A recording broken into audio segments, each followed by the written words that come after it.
It was now 1972, and the railway had been in business for 2 years.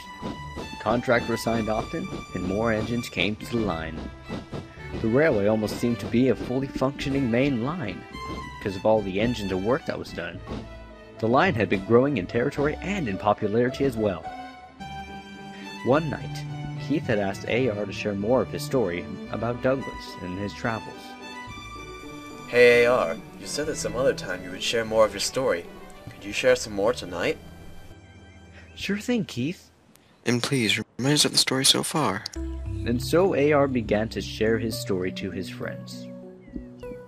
Well, as I said, my driver and I had left the old line, Somerset and Dorset, so that way I wouldn't be scrapped. We looked for months on end to find a new line, and also it took us a while to find me a fireman, because it was just my driver for a while, as well as a driver and fireman for my new friend Douglas. We found him in a small shed on a deserted line. As time passed, we were able to find some new parts for him as well, but he still didn't have a tender.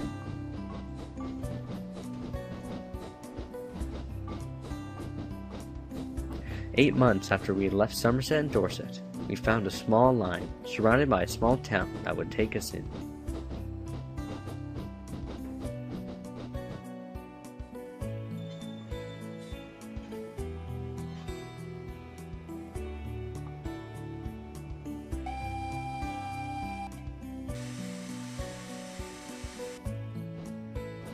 And the siding there was a Black 5 tender that wasn't being used. The town had a small station and a line that led directly to the main line as well. But the town hadn't any engines of its own. It had to rely on outside sources to keep the small town alive. And because we were willing to work for cheap, they took us in. My first day on the job was to take some passengers from the main station to the other at the end of the line.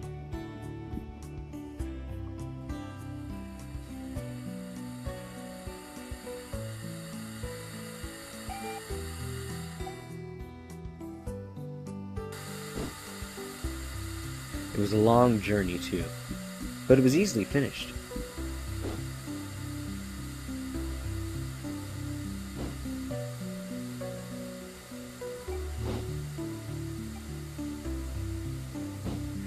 As weeks turned into months, the little town prospered and grew in territory. The two main stations there on the railway were called Lenso and Twilden. Not many other engines came to the railway, and most of the ones who came left shortly after. When Douglas was finally repaired, he was sent to work on freight duty. That way I wouldn't have to work as hard, and that left me with a passenger service. We spent many fabulous months serving the railway.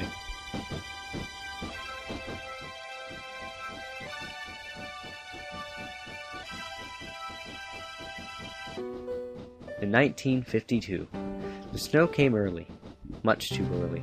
I was pulling my daily train to Twilden Station. It was cold and windy.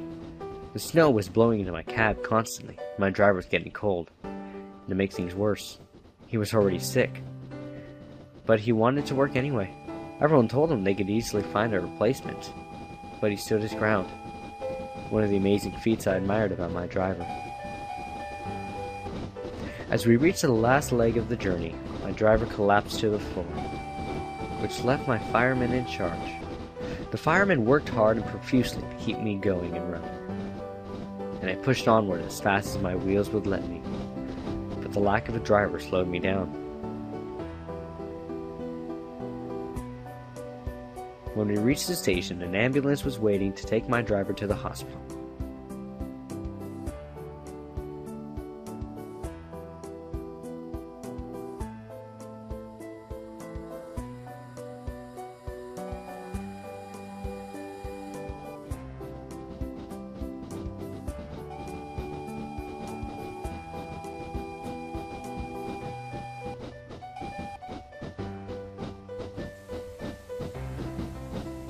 As soon as the train stopped, all the passengers came to see what was going on. My fireman carried my driver in his arms to the ambulance, and the ambulance rushed off to the hospital. And later that day, he died. The man who had saved my life was now dead. The railway set up a special train to run through the stations on the line, commemorating my driver. The railway purchased a cream and crimson coach, the ones that we still use today. It was filled with loved ones and close friends. The railway had me pull the train.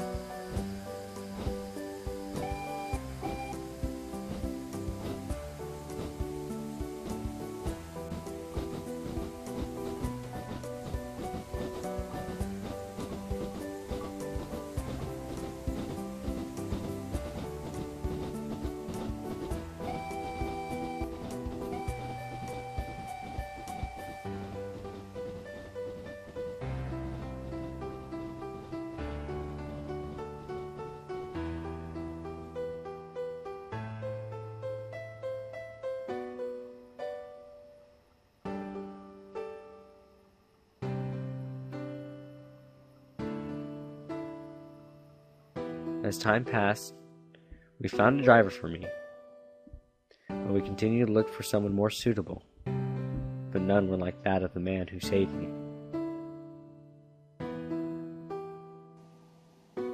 14 years later, in 1966, the railway had shut down. No wars were going on for freight. Lorries and trucks were being used for domestic freight, and the passengers were now moving to the larger cities with bigger stations and better job opportunities. And the steam engines?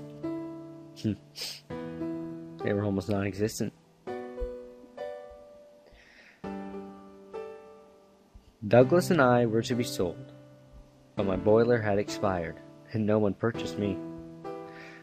Douglas was purchased and sent to a preservation museum. He still makes runs to this day and visits other railways with the museum. The manager took the time and made sure that I would not be scrapped or melted down, so they left me in a small shed. Douglas and I said our goodbyes, and then he left the railway.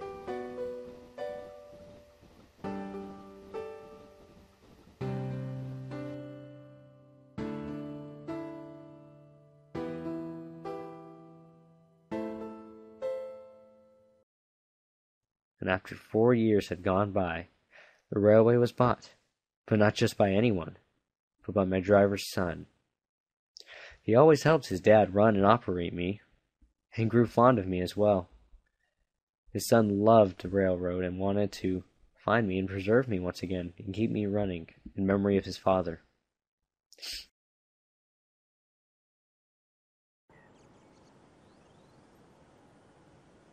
And the rest? It's history.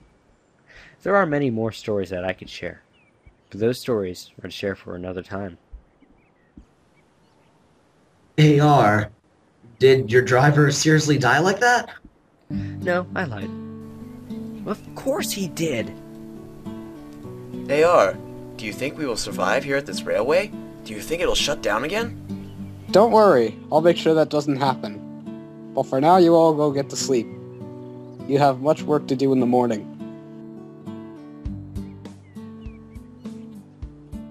A few days later, there was an eerie feel in the yard. Dan had been gone for a few days now, and the yard was awfully quiet. AR and Ron were in the yard taking a break, when a man approached them. Hello there, I am the manager's son, and I have some news. I don't have time to tell all the engines, but I would like to tell you, AR, to tell them that Dan and the manager are out at a new line for the time being. Our railway has started a new steam service and they wish to purchase Dan. So Dan and the manager will be away from some time. I am sorry for the inconvenience. So for the time being, I am in charge of the line until my father returns. So have a nice day and keep up the good work. And with that, the manager's son left. AR, do you really think Dan will leave us? He may, Ron. He just may. And the publicity that he'll get on that railway will more than likely to be to his liking, I'm sure. But remember, Ron, goodbyes aren't forever. We may see him again someday. Now, have you always been painted black? And so Ron and AR both set off to work. Thanks for watching, and see you next time.